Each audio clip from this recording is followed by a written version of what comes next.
All right.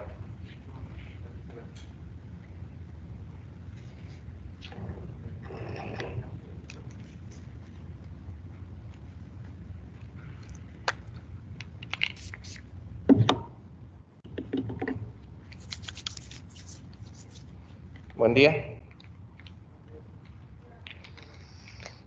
Okay. Yo soy el doctor Aquiles Quiroga Rivera, neumólogo pediatra de aquí del Hospital Universitario. El día de hoy vamos a revisar el tema de asma. Vamos a ver, primero que nada, vamos a definir aquello de lo que vamos a hablar. Entonces, en particular en asma y en particular en todas las patologías, es bien importante definir aquello de lo que vamos a hablar. Con la pura definición, es muy probable que nosotros tengamos una idea bastante apegada a la realidad en relación a cuáles serían los síntomas que tendrían los pacientes y cuál sería incluso el tratamiento. Entonces, ¿puedo quitar la pantalla? Porque sí, no, okay. no se ven desde el Teams.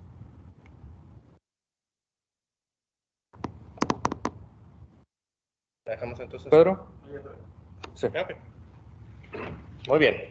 Detalles técnicos. Ahí vamos a empezar. Entonces, nuevamente, la definición nos va a ayudar para que nosotros sepamos cuál es la sintomatología de nuestros pacientes y además de eso nos va a ayudar para que sepamos más o menos en términos generales cuál sería el tratamiento. Entonces, la definición de asma es una enfermedad inflamatoria crónica de la vía aérea, la cual está particularmente diseñada en relación a que existe una obstrucción, la cual es reversible con o sin medicamentos. Eso es en términos generales la definición. El resto de las cosas es polvo y paja, ¿verdad? Viene algo de sintomatología en relación a la tos, pero lo que deben de saber ustedes es que es una enfermedad inflamatoria crónica de la vía aérea, la cual va a provocar una obstrucción de la misma, que es reversible con o sin medicamento, lo cual la diferencia de las enfermedades del adulto como el EPOC.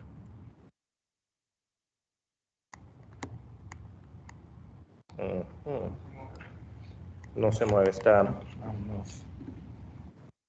Sí, sí, no se mueve nada. Entonces es del lado derecho. Okay. Sí. Muy bien.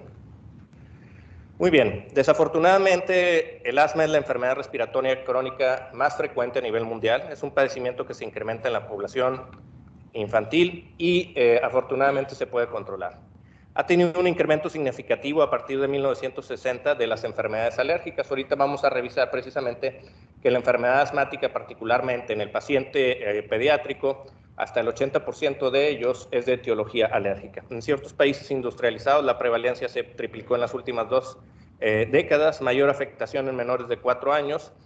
El 94% de los costos de la enfermedad asmática se refieren a la enfermedad asmática que no está controlada, es decir, aquellos pacientes que tienen las visitas a urgencias de manera frecuente o a terapia intensiva porque no se ha controlado la enfermedad.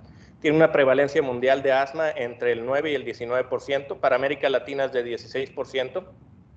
Ya habíamos comentado un poquito que el 80% de los pacientes asmáticos en pediatría son alérgicos y el 50% en adultos.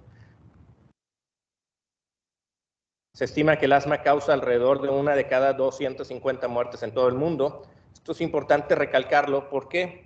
Porque entonces lo hace particularmente importante que nosotros sepamos la epidemiología del asma, porque es una enfermedad bastante frecuente. Alrededor del 15% de la población pediátrica tiene asma. El 90% de los pacientes con enfermedad asmática desarrollaron los primeros síntomas dentro de los primeros 5 años de vida. Entonces, es importante que nosotros hagamos un diagnóstico oportuno en el paciente pediátrico, porque una vez que hagamos ese diagnóstico oportuno vamos a controlar bien la enfermedad y por lo tanto el paciente no se nos va a estar enfermando tanto. Tiene unas enfermedades concomitantes que son la rinitis alérgica y la dermatitis atópica. Hasta un 80% de los pacientes que tienen dermatitis atópica van a desarrollar asma con el tiempo. Es decir, si ustedes diagnostican dermatitis atópica en un paciente pediátrico, es muy probable que vaya a desarrollar asma con el tiempo.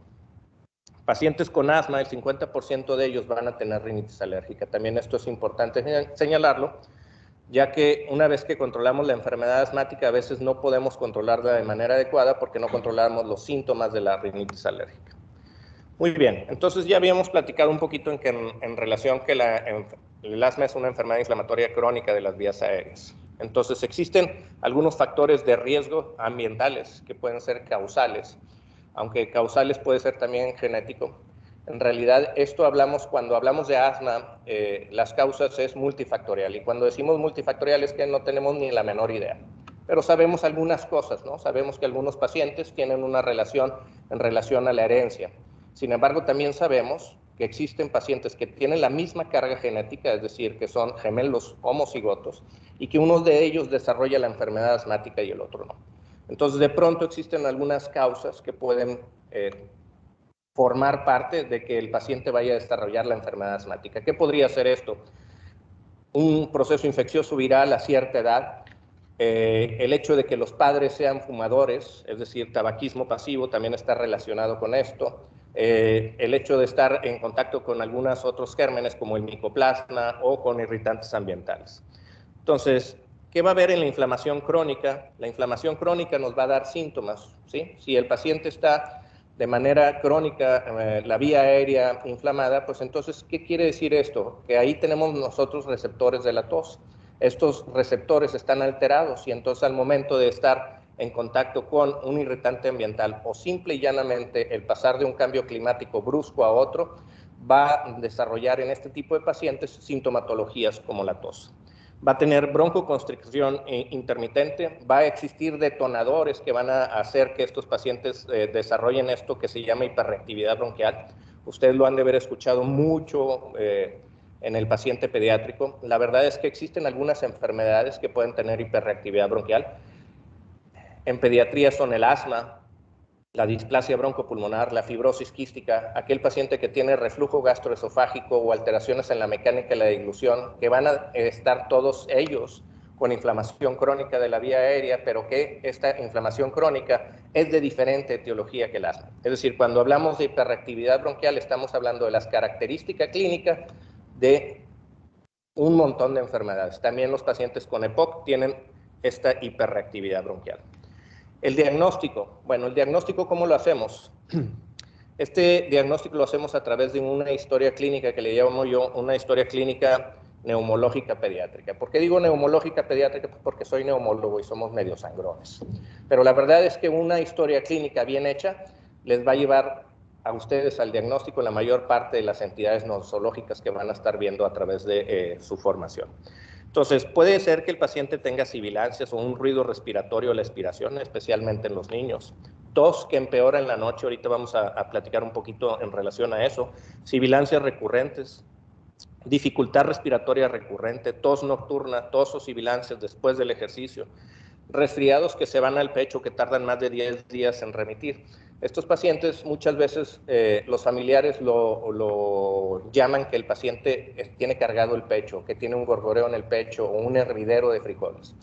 Todos estos son términos que no son médicos, pero que el paciente regularmente utiliza para dar las manifestaciones clínicas que está presentando, en este caso, su hijo o la persona a las cuales tienen cuidado.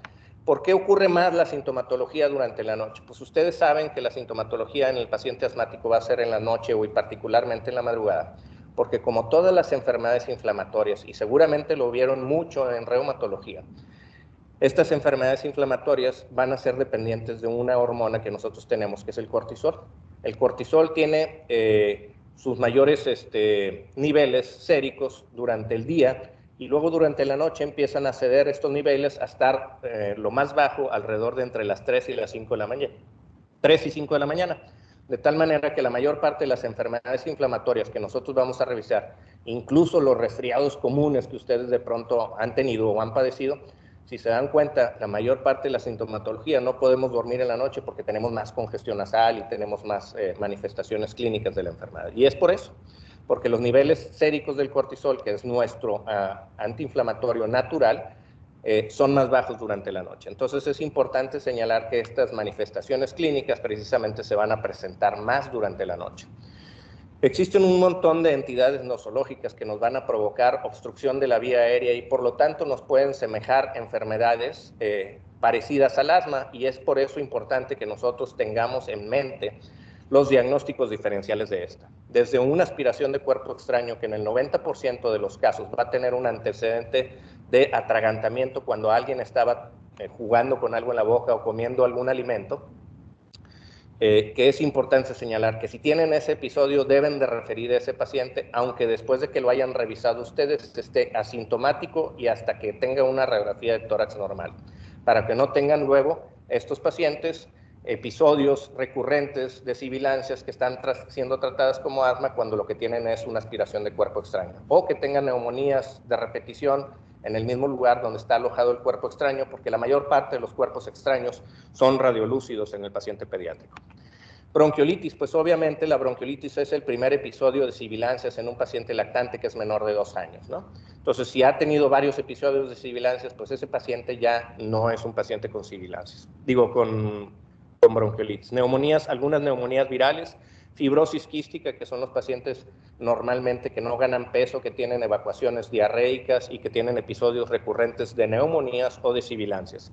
Alteraciones en la mecánica de la dilución, en su historia clínica, pues ustedes van a ver si el paciente tuvo datos en relación a asfixia perinatal, o hay veces que pues es a todas luces observable, porque vemos que el paciente tiene manifestaciones clínicas de PCI desde que ingresa con nosotros. Reflujo gastroesofágico, enfermedades mucho menos frecuentes como la enfermedad de Sjögren-Strauss, que es una vasculitis que tiene manifestaciones clínicas como asmático. La tuberculosis ganglionar, los ganglios mediastinales van a estar provocando una obstrucción de las vías respiratorias que se van a traducir en sibilancias y dificultad respiratoria.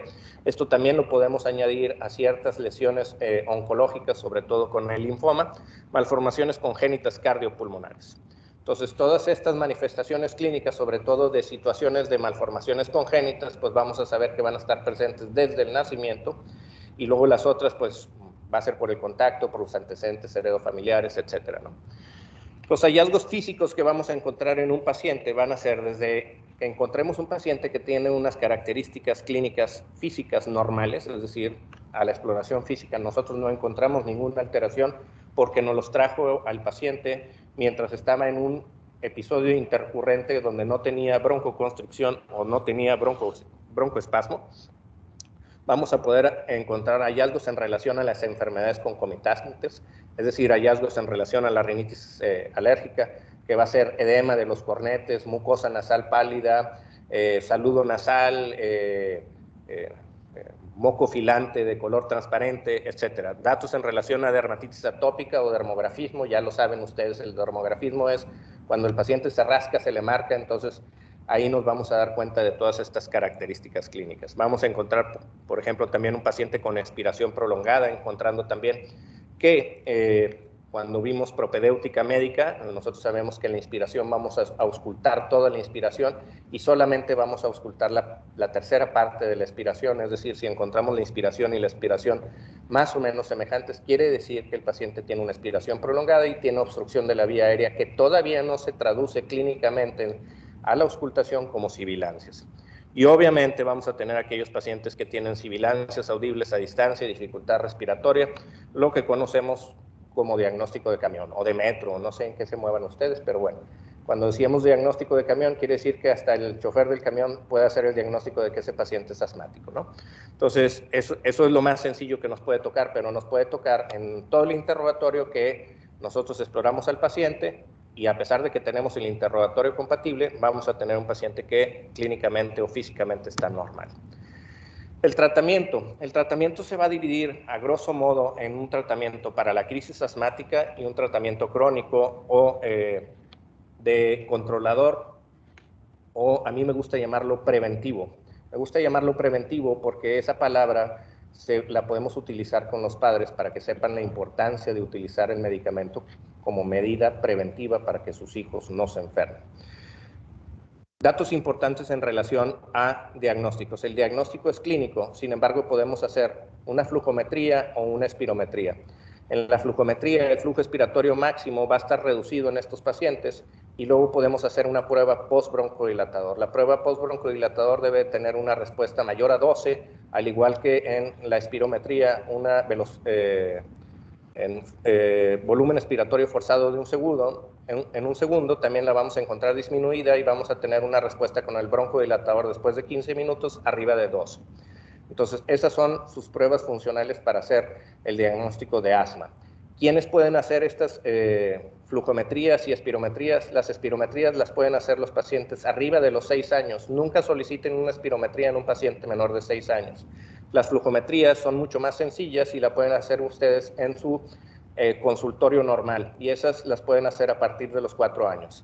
Tomar una radiografía de tórax, ¿para qué nos serviría en un paciente con asma? Nos sirve solamente para 2 cosas, para ver complicaciones como una neumonía o una fuga aérea, es decir, un neumotórax. Imagínense que el paciente tiene obstrucción de la vía aérea y se está inflando, pero no permite que salga el aire. Entonces, ese aire pues va a buscar un lugar hacia donde salir, puede ser un neumotórax o un neumomediastino. Y la otra situación por la cual ustedes solicitarían una radiografía de tórax en un paciente asmático es porque tienen una duda diagnóstica y quieren ver el diagnóstico diferencial. Muy bien. Dicho esto, entonces vamos a pasar al tratamiento de la crisis asmática. ¿Cuál es el tratamiento de la crisis asmática? Pues ustedes ya lo saben, es un SABA, que a todo el mundo los escucho decir cuando estudian asma, el SABA, ¿no? Entonces, el SABA es un beta-2 agonista de acción corta. Y este beta-2 agonista de acción corta, el más común es el salbutamol, ¿sí? Pero existen algunos otros. Albuterol, levalbuterol, etcétera, ¿no? Entonces, es importante que conozcan los nombres de los medicamentos porque son los medicamentos que ustedes van a utilizar cuando vayan a su servicio social o en su práctica clínica cuando sean ustedes graduados. Tratamiento agudo lo vamos a diferenciar. Primero que nada, vamos a clasificar la enfermedad como si es una enfermedad leve, moderada o severa, ¿sí? Y dentro de esta podemos hacer una flujometría, que es el flujo expiratorio máximo, que vamos a encontrarlo en 70 al 90%, moderada 50 al 70%, severa menor de 50%.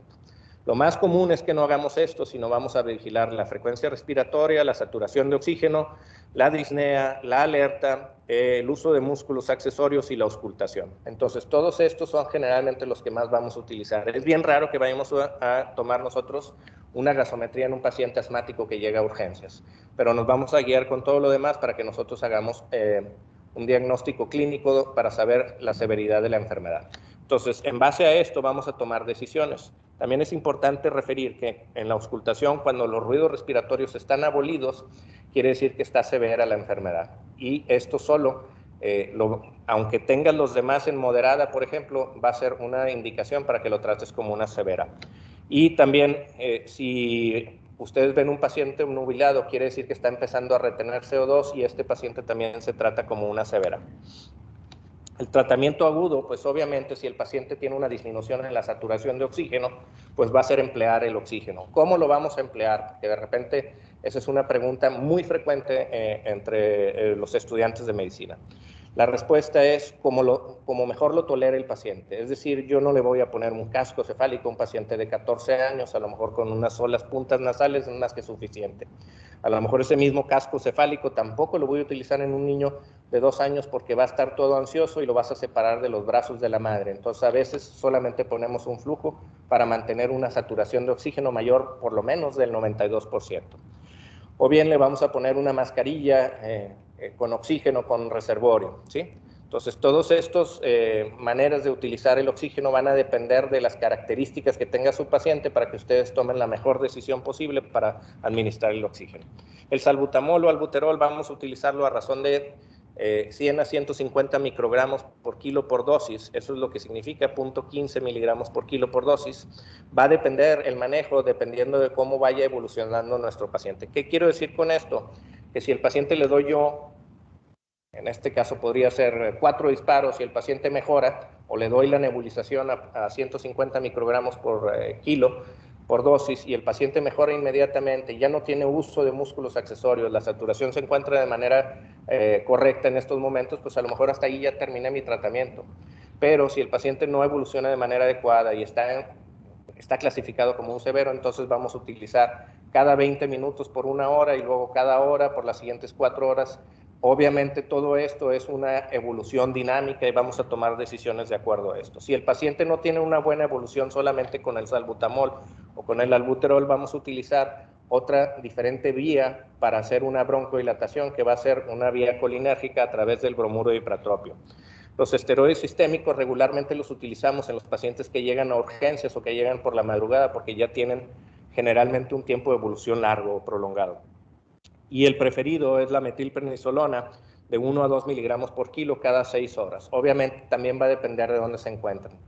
Si el lugar donde se encuentran ustedes tienen poco personal de enfermería, pueden utilizarlo cada 8 horas y la mayor parte de las veces no van a tener problemas, ¿no?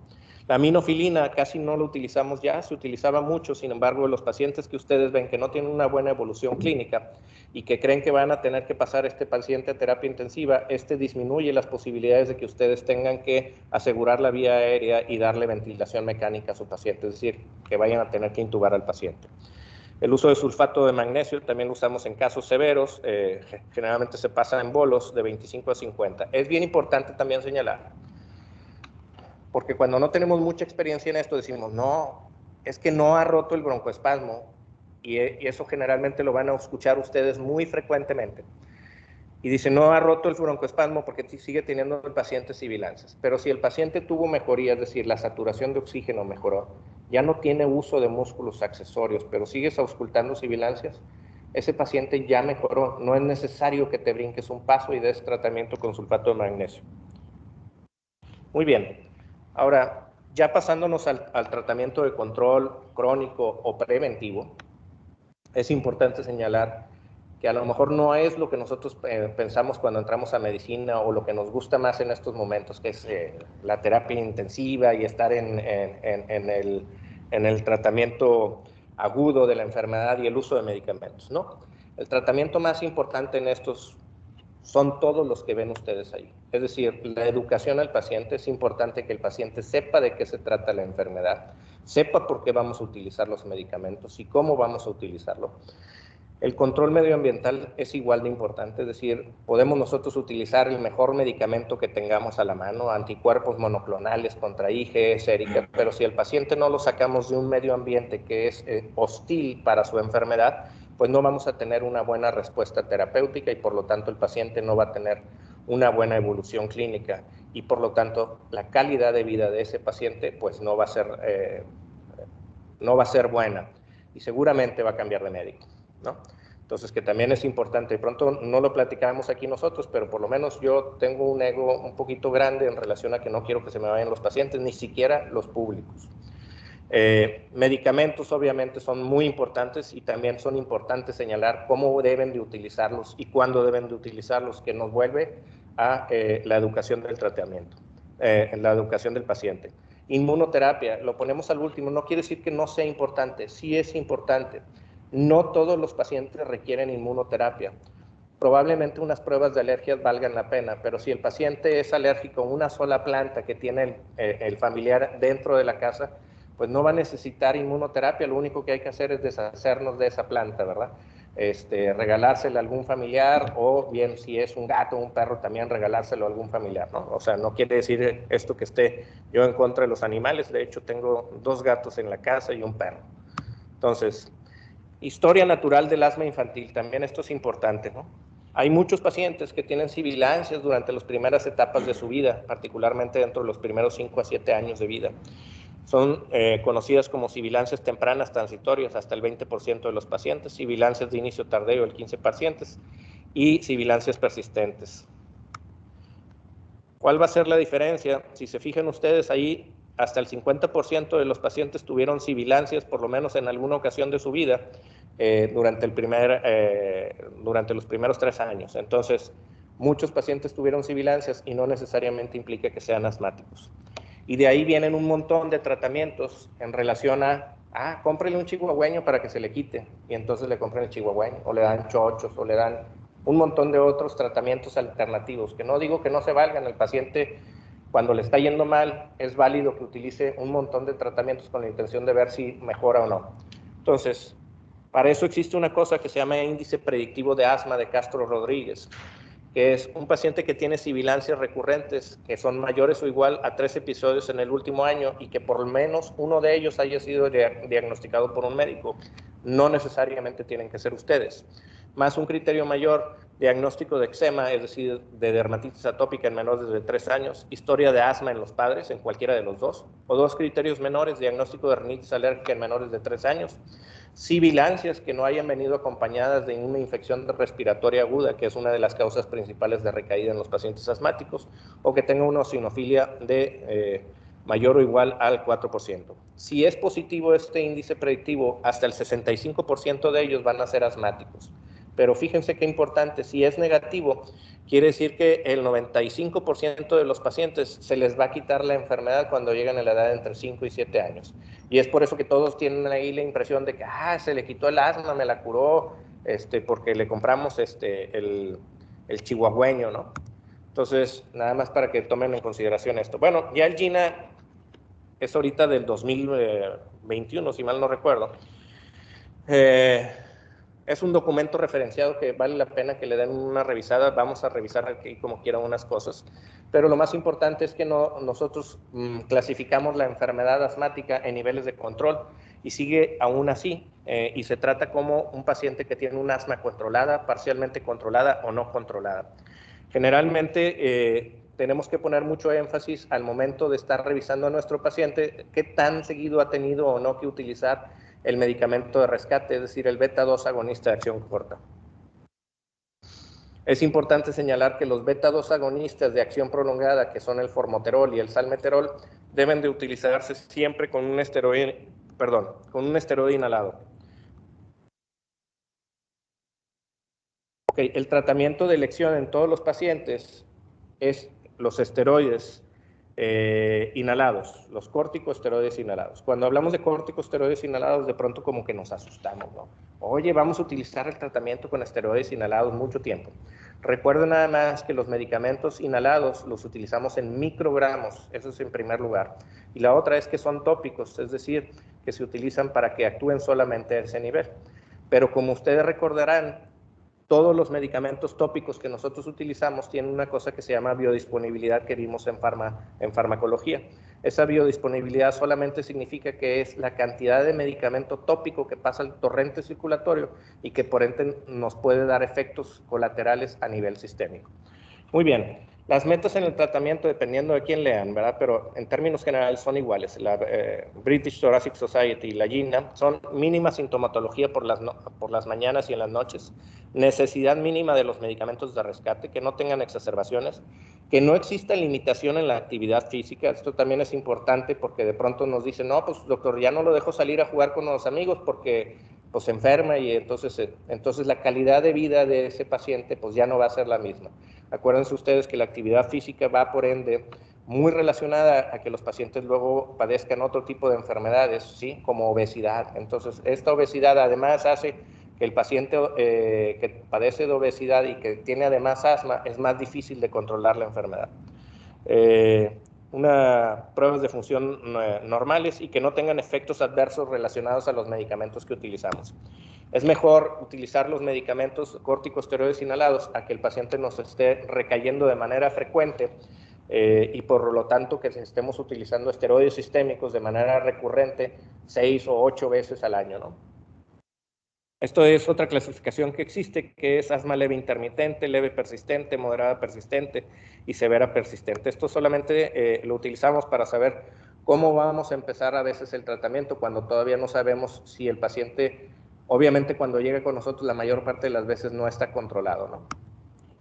Entonces, los niveles de control del asma son síntomas diurnos que no tenga o que sean 2 o menos por semana. Es decir, si el paciente tiene algo de sintomatología de asma, es decir, de sibilancias a veces en las mañanas durante el día, pero son menos de 2 veces por semana, se considera que está controlado. Que no tiene limitación en las actividades físicas, ahí es un poquito prudente señalar que hay que revisar a qué nos referimos con esto. Si el paciente no tiene una aptitud física en relación a que no tiene un entrenamiento y quieren que corra 5 kilómetros y no se canse, pues va a ser muy difícil, ¿no? También hay que señalar que de pronto nos dice la mamá, no, es que se cansa porque me dice que se cansa cuando va a acompañarme al mercado. El niño no está cansado, lo que está es aburrido. Entonces lo que hay que considerar es si se cansa cuando está con el resto de sus amiguitos jugando, ¿no? Que a veces ahorita es un poquito más difícil de señalar ese entorno porque el distanciamiento social que hemos tenido por esta pandemia, ¿no? Síntomas nocturnos que no tenga necesidad de medicamentos de rescate aliviador, no, o que tenga 2 o menos por semana, la función normal, que no haya tenido exacerbaciones. Parcialmente controlado sería cualquiera de estas que tuviera, y no controlado es que tenga 3 o más de las mismas. Entonces, en base a eso vamos a señalar si el paciente está controlado, no controlado o parcialmente controlado. Y en base a eso vamos a saber que nosotros vamos a tener, de acuerdo al nivel de control, un plan de tratamiento. Si el paciente está controlado y ya lo tenemos a hacer una evaluación entre los 3 y los 6 meses después, entonces sabemos que al paciente vamos a empezar a reducir el tratamiento que estamos utilizando, que ahorita lo vamos a ver en los steps, pero si estamos utilizando un beta-2 agonista de acción prolongada junto con un esteroide inhalado a dosis media, por lo que sigue a lo mejor es quitarle el beta-2 agonista de acción prolongada y seguirlo otra vez en el tiempo, recordando que siempre hay que hacer una evaluación en el tiempo. La intención será retirar todo el medicamento que sea posible, siempre y cuando la sintomatología del paciente no lo permita, o tenerlo con la menor cantidad de medicamento posible para que el paciente se encuentre bien. Muy bien, esos son los pasos que utilizamos, ¿sí? En todos, si se fijan, viene educación del paciente con asma, el control medioambiental y el rescate, beta-2 agonista de acción rápida en caso necesario. Si ven ustedes las nuevas guías, también hablan de que podemos utilizar el beta-2 agonista de acción prolongada, que es el formoterol, dosis extras junto con el esteroide inhalado, se pueden utilizar para el control de la enfermedad asmática. En pacientes pediátricos también los podemos utilizar, pero traten de no utilizarlos en los pacientes menores de 5 años. Entonces ahí ven, el paso 2 sería esteroides inhalados a dosis baja, el paso 3 sería esteroides inhalados a dosis baja más un beta-2 agonista de acción prolongada, el paso 4 el esteroide inhalado a dosis moderadas o altas junto con un beta-2 agonista de acción prolongada, incluso podemos agregar ahí antileucotrienos junto con ese medicamento como un paso 4, y en el paso 5 generalmente ahí les pido yo, ustedes pueden empezar el tratamiento o el manejo en el paciente asmático y luego lo pueden referir, o pueden darle el manejo y si el paciente va bien, no necesitan mandarlo o referirlo. Muchas veces yo les inculco que de repente busquen algún médico de confianza suyo, que pueda ser un neumólogo de pediatra, o un neumólogo de adultos, o un alergólogo de pediatra, o un alergólogo de adultos, que sea de su confianza, si ustedes son médicos generales, o son internistas, o son pediatras, solamente con la intención de quitarle la inquietud al paciente de que vaya y busque a alguien que les dé tratamiento extra de ustedes. Y esto lo único que va a hacer es que va a reforzar lo que ya están ustedes manejando, pero la mayor parte de los pacientes asmáticos ustedes los pueden tratar. Ya un paso 5, que sería utilizar los mismos medicamentos más un esteroide sistémico a dosis baja, pues ya ahí tendrían que hablarle a un especialista para ver qué factores están incidiendo, o a lo mejor es un diagnóstico diferencial, el paciente tiene alguna otra cosa. Y cosas menos raras o más raras como los anticuerpos monoclonales. Hay anti-IgE, pero también hay antiosinófilos. Muy bien, esto es en pacientes menores de 5 años. Es básicamente lo mismo, solamente que aquí utilizamos un poquito menos los beta-2 agonistas de acción prolongada. Yo les recomiendo que sí los pueden utilizar en pacientes menores de 5 años, son bastante seguros. Muy bien, esta es una tabla que viene para que sepan ustedes cuándo estamos utilizando una dosis baja, una dosis media y una dosis alta de esteroides inhalados.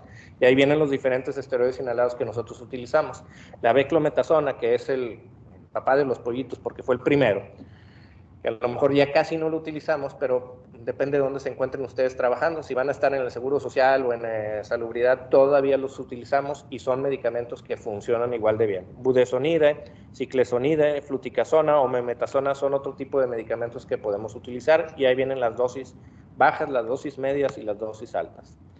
Entonces, los escalones de tratamiento se refieren a que si el paciente está mejorando con el tratamiento, nosotros vamos a empezar a reducir los medicamentos. También a mí me gusta utilizar el término escalones porque me sirve para explicarle al familiar o al paciente que si yo acuérdense que hay que bajarnos un poquito al nivel intelectual de nuestros pacientes. No estoy diciendo que no tengan un buen nivel intelectual, pero si utilizamos términos médicos o términos muy técnicos no nos van a entender. Es igual que cuando yo voy, ¿verdad?, con el mecánico, generalmente no le entiendo absolutamente nada. Tengo que hacer lo que se baje a mi nivel para tratar de entender qué es lo que le va a hacer al coche, ¿no? Entonces es igual, nosotros tenemos que bajarnos a su nivel y decir, vamos a empezar a disminuir los escalones de manera pausada, ¿sí? porque si yo voy bajando las escaleras de uno en uno, las probabilidades de que me tropiece son bajas. Si voy bajando de 3 en 3 las escaleras, las probabilidades de que me caiga son mayores. Entonces es básicamente lo mismo con este tipo de pacientes. Entonces, si va el paciente mejorando, vamos a ir reduciendo. Si el paciente no ha mejorado, entonces tendremos que incrementar el medicamento. Pero antes de incrementar el medicamento, nosotros tenemos que revisar todo. Si el paciente ha estado entendiendo cómo debe utilizar el medicamento. De pronto, parece mentira, pero de pronto los pacientes no utilizan el medicamento, pero no nos dicen. Entonces, lo primero que tenemos que preguntar, ¿está utilizando el medicamento o lo suspendió? No, pues, no, doctor, pues yo se lo di nada más un mes y como mejoró el paciente, como mejoró mi niño, pues ya se lo quité. Y entonces viene a visitarte a los 2 meses porque empezó otra vez de recaída. Entonces, antes de incrementar la dosis del tratamiento, tenemos que vigilar eso, que se lo esté dando de manera adecuada, es decir, que se lo esté poniendo en el spray en la boca y no que se lo ponga en la nariz o en algún otro lugar, que le haya quitado la tapa al medicamento. De pronto, vuelvo a lo mismo, parece mentira, pero de pronto todas estas cosas, o de pronto le compró fluticasona, pero la que se coloca como spray nasal. Por eso es importante recalcar bien nosotros en nuestras recetas qué es lo que debe utilizar. Entonces, ya evaluamos todo eso, ya evaluamos el control medioambiental, entonces ahora sí, pasamos a un paso arriba, es decir, utilizar ahora un beta-2 agonista. Si estamos usando un beta-2 agonista de acción prolongada junto con un esteroide inhalado a una dosis media, ahora lo vamos a pasar a la dosis alta junto con el beta-2 agonista de acción prolongada. Y así nos vamos sucesivamente, pero siempre revisando que el tratamiento sea adecuado. Muy bien, es básicamente lo mismo que habíamos platicado. Entonces, para que quede bien claro, los esteroides inhalados han demostrado hasta este momento ser el medicamento antiinflamatorio más efectivo en el tratamiento del asma. Esos son los medicamentos controladores. Muy bien.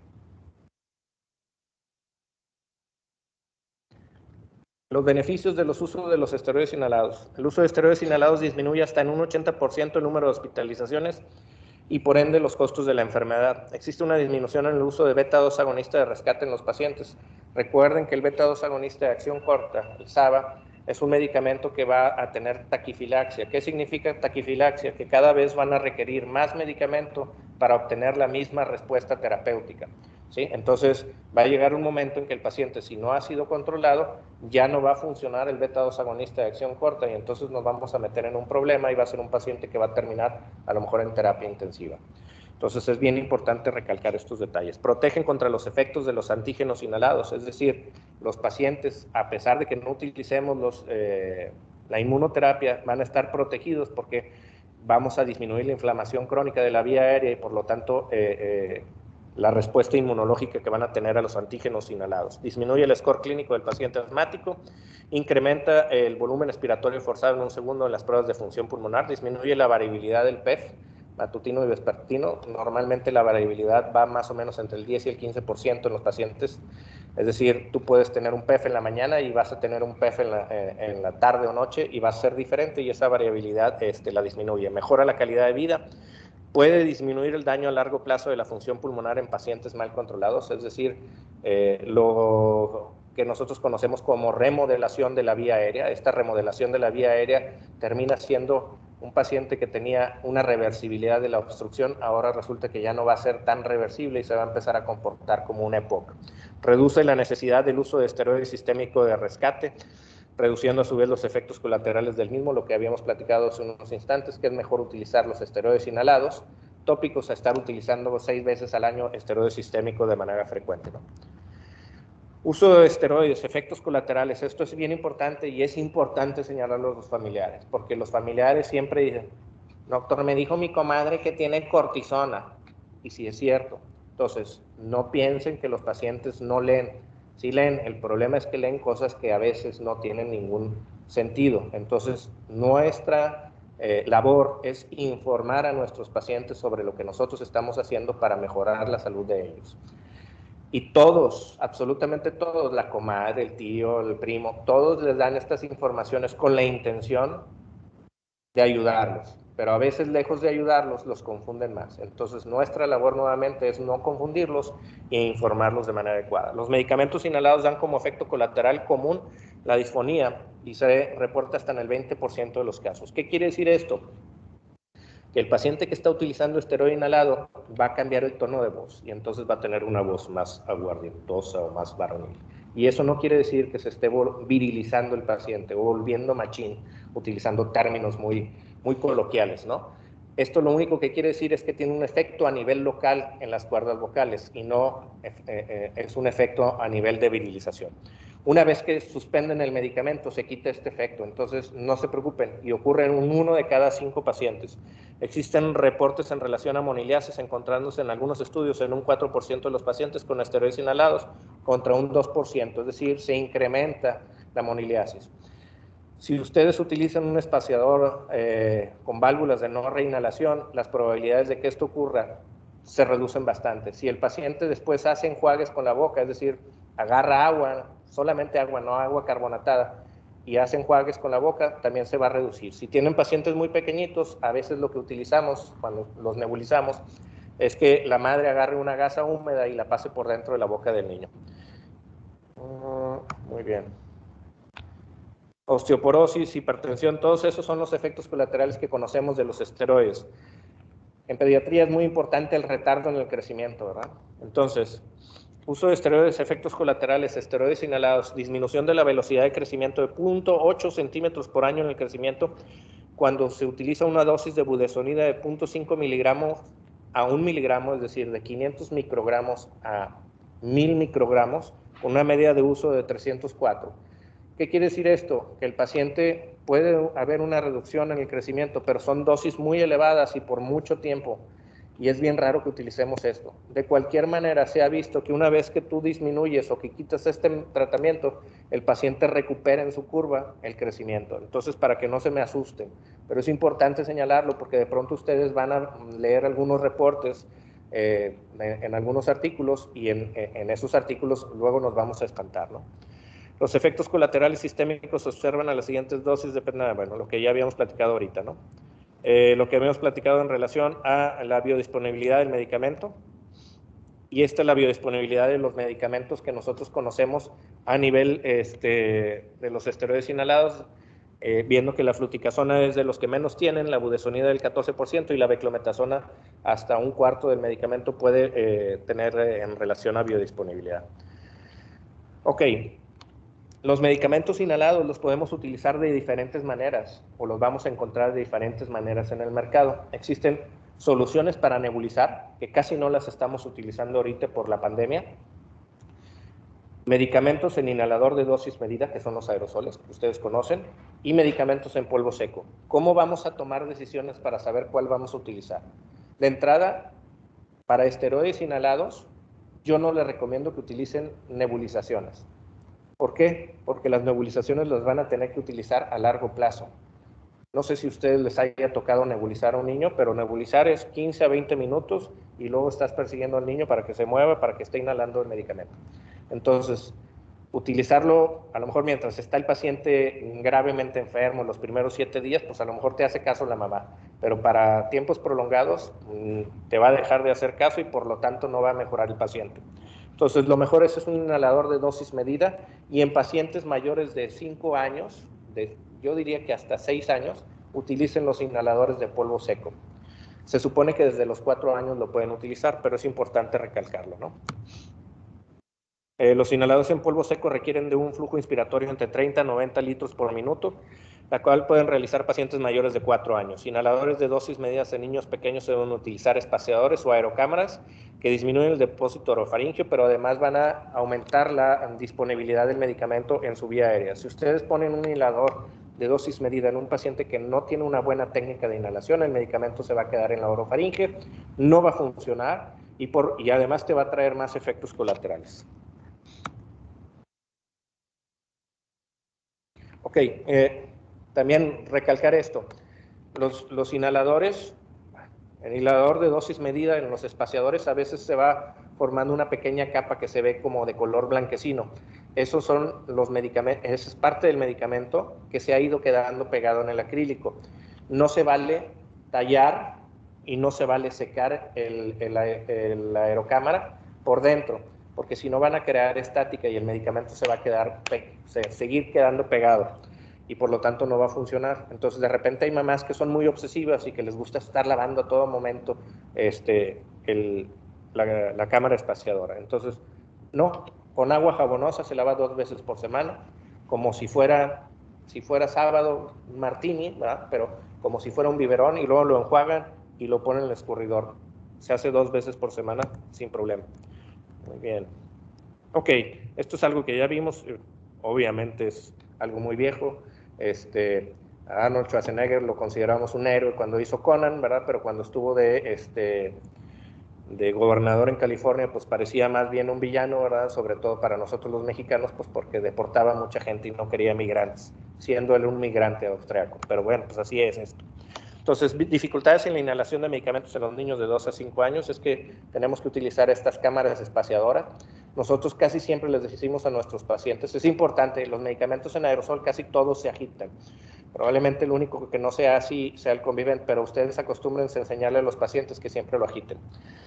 2, que jueguen con los niños antes de colocarles la aerocámara, es decir, la mascarilla. Es decir, se lo pone el papá, se lo pone la mamá, jajaja, todos, luego se lo ponen al niño sin medicamento, para que el niño no sienta una agresión. Cualquiera de ustedes, si yo llego sin decirles nada, si le pongo algo en la cara, pues lo primero que van a hacer es quitarlo, ¿verdad? Entonces, traten de hacerlo esto porque es importante que la primera vez que lo hagan, el paciente sienta que y ya lo va a agarrar como un juego y no van a batallar absolutamente nada. El problema de los medicamentos nebulizados es que se tardan mucho en la nebulización, es decir, entre 15 o 20 minutos, requieren de energía eléctrica, ya sea en el carro o una batería o bien conectado. Entonces, si se les va la luz, bueno, pues ya van a encontrar un problema o una dificultad para dárselo. Además de lo que ya habíamos platicado. También son más costosos porque tienes que estarlos recambiando más.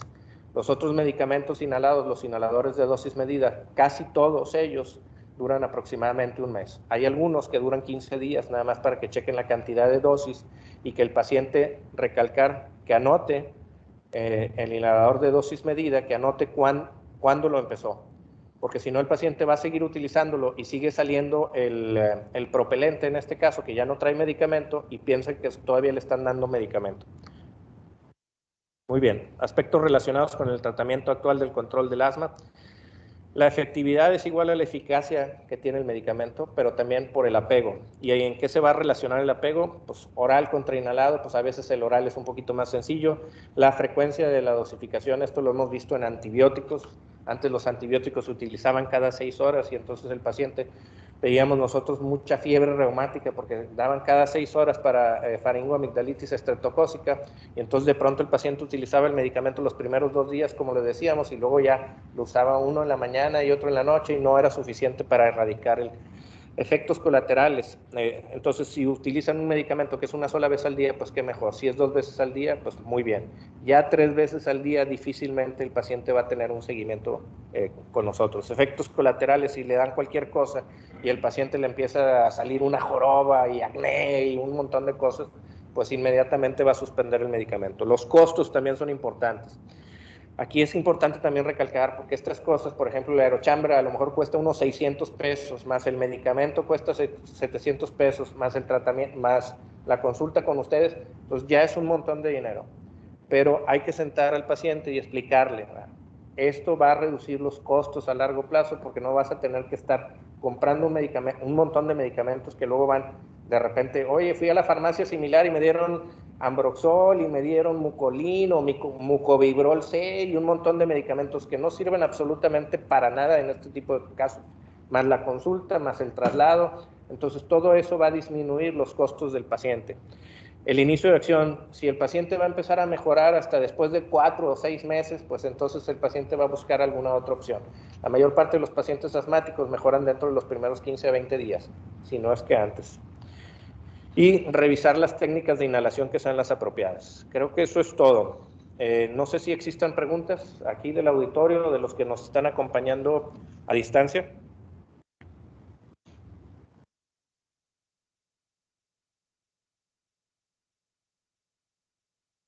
Sí.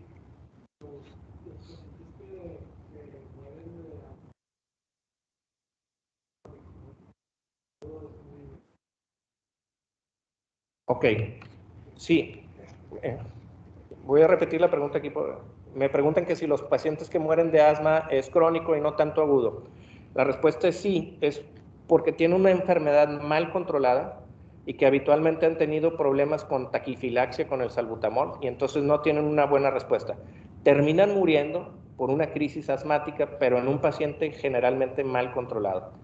Es más bien raro que un paciente que tengamos nosotros controlado tenga una crisis asmática severa o asma fatal o casi fatal que le llamamos nosotros, que termina en terapia intensiva.